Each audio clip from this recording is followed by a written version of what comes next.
You are the only general in history Rome never defeated in open battle. Not once. Not in 15 years. Not in 47 engagements. They tried 6 consuls. They tried dictators. They tried running away. Nothing worked. And yet, you are about to die alone. In a borrowed room. In a country that is not yours. Betrayed by a man too small to look you in the eye. You don't know that yet. But here is the question no one asks. Rome spent 30 years hunting you across 3 continents. They chased you from Carthage to Syria, to Armenia, to this small kingdom by the Black Sea. Why?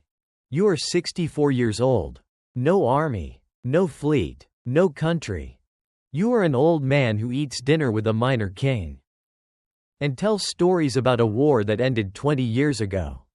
Why does the most powerful empire in the world spend 30 years and a formal clause in a peace treaty?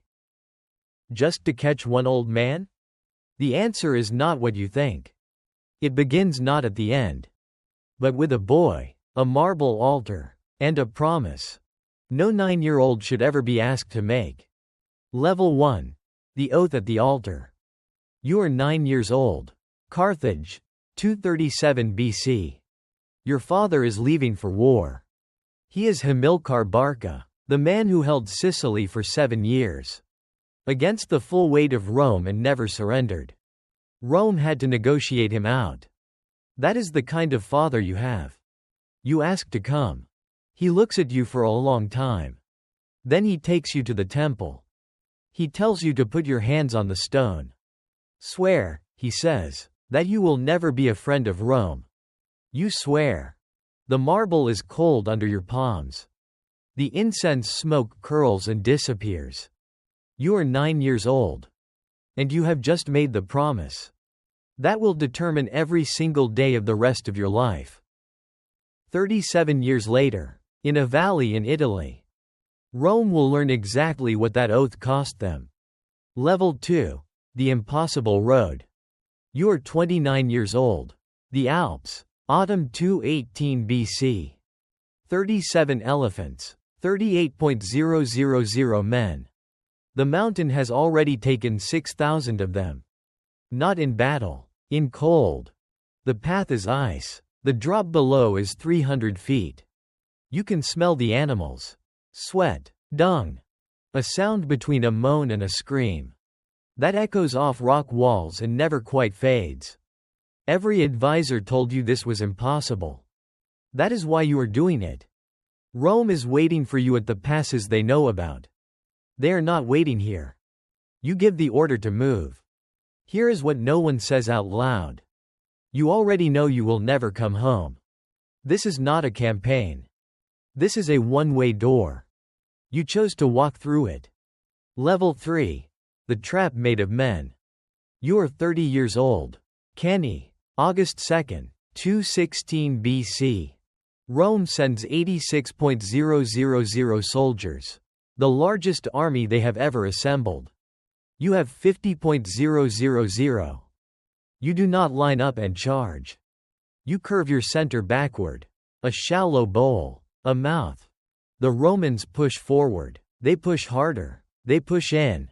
The wings close. 6 hours. 47,000 Romans dead.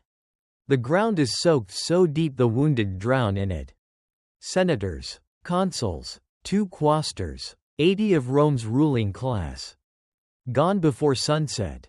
A messenger rides to Carthage with 3 bushels of gold rings. Pulled from Roman fingers. He doesn't need to say a word. The weight of the sack says everything. History calls Cannae the greatest tactical victory of the ancient world. They are right. But here is what they don't teach you. Cannae was also the exact moment you began to lose. After Cannae, Rome made one decision. They would never face you in open battle again. They would shadow you, follow you, outlast you. And Rome was very, very good at lasting. Level 4. The slow leak. You are 33 years old. Southern Italy, 213 BC. You have won every engagement. You have not won the war. Rome burns its own fields before you reach them. They follow you, shadow you, refuse to fight. The strategy has a name now. Fabian. After the Roman dictator who invented it specifically to beat you.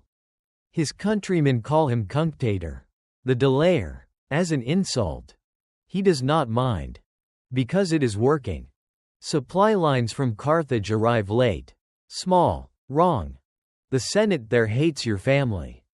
You ask for 20,000 reinforcements. They send 1,100. 11 years you will live like this. Winning the field. Bleeding out between battles.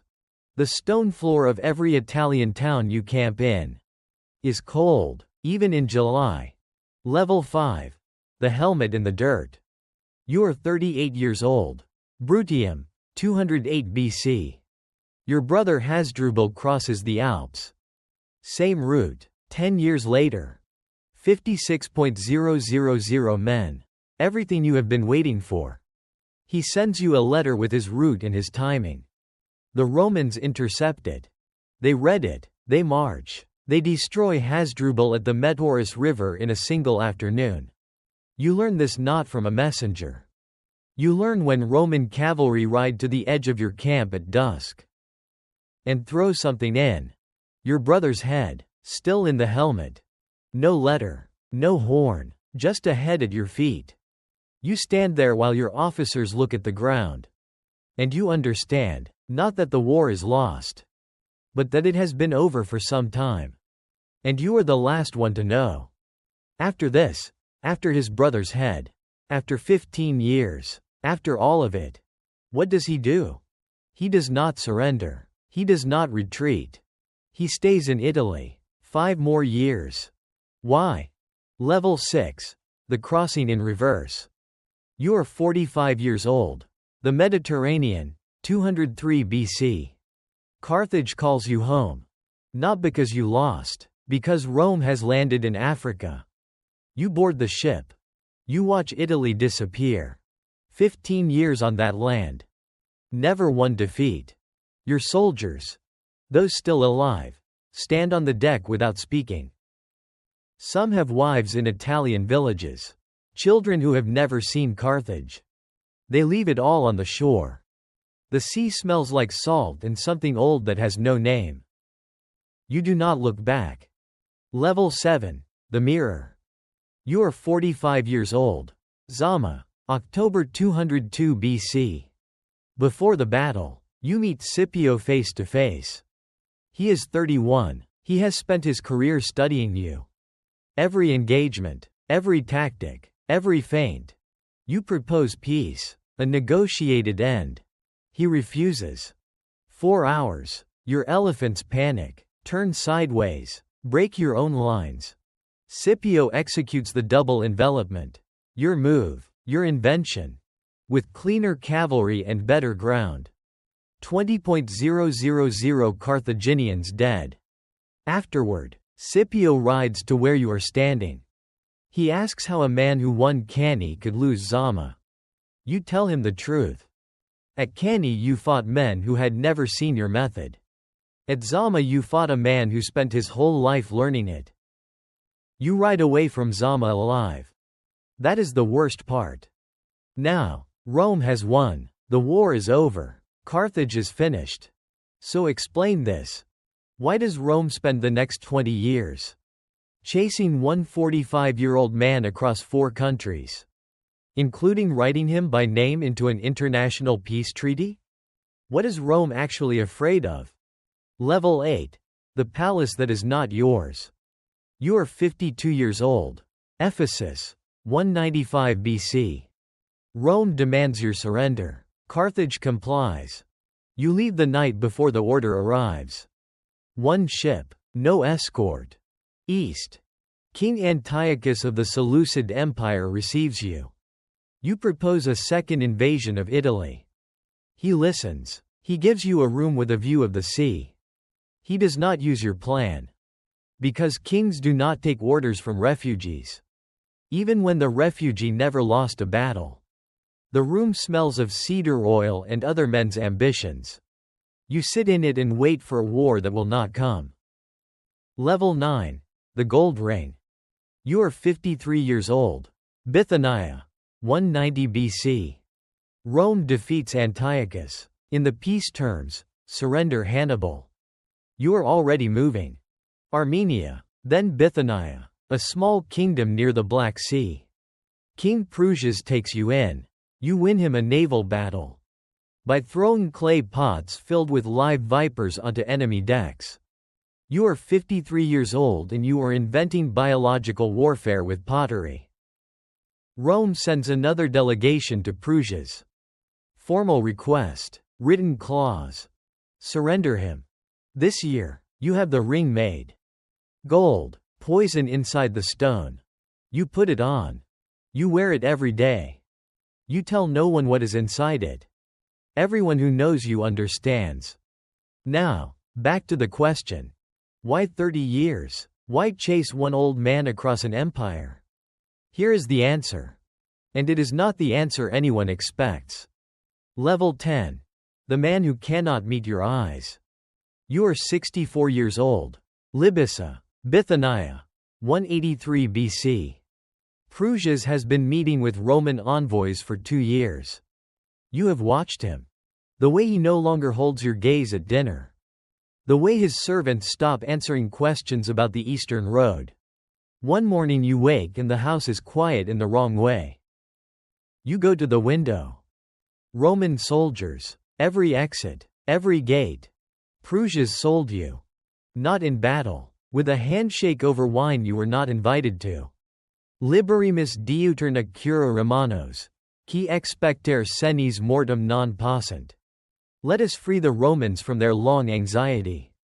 They cannot wait for an old man to die on his own. You say it to the empty room. Then you look at the ring. Level 11. The sealed room. You are 64 years old. Libissa. 183 BC. The soldiers outside do not knock. They wait. Rome wants you in chains. Wants you in a cage. Dragged through the streets so the crowd can see. What happens to the men who broke them? And there it is. That is the answer. Rome did not chase you for 30 years because you were dangerous. You had no army, no country, no power. They chased you because you were a story. A living, breathing proof that Rome could be beaten. At Tribia, at Lake Trasimene, at Cannae. 3 of the worst military disasters in Roman history. And the man who caused them was still walking around. Still talking to kings. Still drawing maps. Still making men believe that a second war was possible. That is what Rome could not allow. Not the general. The story the general carried. You open the ring. No speech. No witness. No last words for the record. The poison works in minutes. When Roman soldiers break the door 4 minutes later, they find an old man at a table. Not in chains. Not in a cage. Not a trophy for anyone's triumph parade.